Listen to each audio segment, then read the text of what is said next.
حدیث مبارک کے راضی عمر فاروق رضی اللہ تعالیٰ عنہ پا منبر ناس دا نبی کریم صلی اللہ علیہ وسلم وسیر آگے عمر فاروق رضی اللہ تعالیٰ عنہ توئی ویدا زما دا بابا منبر دی ویزان لمنبرو گورا و پاگی تقریر کوا زما دا بابا دا منبر نراکوش عمر فاروق رضی اللہ تعالیٰ عنہ راکوش ولاړ دی ویتا تا دا چاوینی دا خبر چاکڑی دا وینا دا زما خپل خبر وی صحیح دا دا ستا دا بابا منبر دی او چستا اجازت نشتا نکومتا اگا ورط بیاوی وخی اگا بیارا و منبر کے ناس تقریر شروع کو خلق تیوی وینا را کزک شما چی دا چا دا بابا منبرو اگر آتوی چی مکم راکوش اس چی دا چا دا بابا منبر دی اگا بیا اجازت کو نبیا و ختم یقینو کئی چی دا دیر پاک منبر دی دین دا امت دا سی اصلاح کڑی وا دا دسی ہستی وا چی دا منبر پخ کلے ہو دا منبر یو رونق معاذ رضی اللہ تعالیٰ عنہ یمن تلے گو دسی ورسر لاڑ چی روز خطوی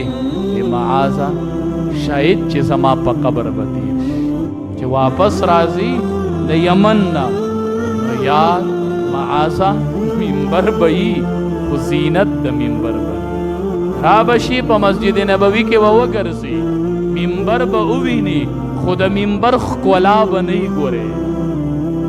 وہ با گوری پا مسجد نبوی کے مزار بئی خو یار دا مزار بدی معاذا فبکا لفراق رسول اللہ صلی اللہ علیہ وسلم دیری وجڑل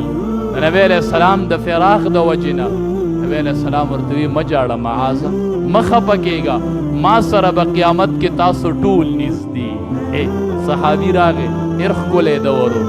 اذا اللہ حبیب قیامت پا کل رازی کل برازی نبی علیہ السلام ورطوی تیارے دے سکڑے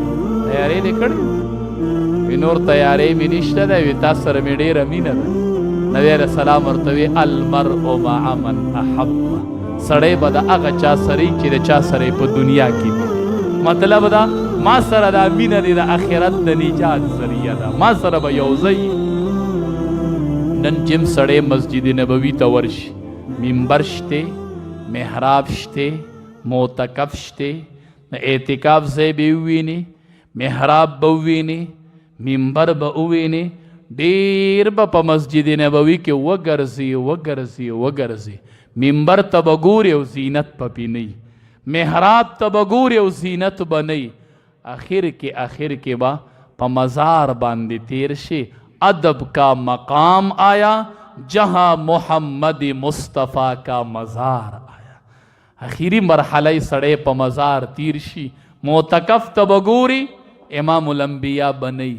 منبر تبگوری و پا منبر بنی پا آخر کے با پا مزار تیر شی دادا اغا منبرو